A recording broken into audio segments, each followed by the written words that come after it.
Hey guys, today I'm gonna tell you how to fix camera focus is not working in Samsung Galaxy A17, A37 or A57. If you're using Galaxy A17, A37 or A57 and facing the issue that your camera focus isn't working, so let's see some possible fixes for this.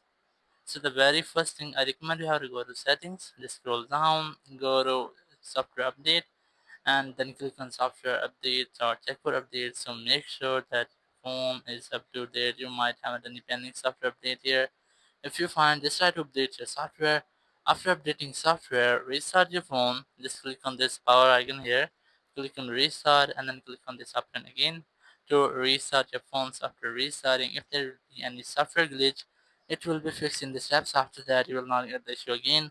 Or after restarting, if you're still facing the same issue, you have to make sure that your camera lens is completely cleaned, or if it's not, so you can try to clean it with a clean cloth, and after that you can go ahead to your camera app again.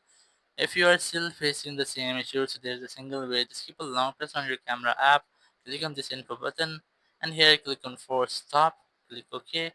It will completely and forcefully stop your camera app. Then go to storage here, and here click on clear cache, then click on clear data, click on delete. So it will clear and delete all the junk files and all the user data from your camera app. And after doing this, you can easily use your camera app without an issue like that. Thank you very much for watching the video. Until next video, bye bye.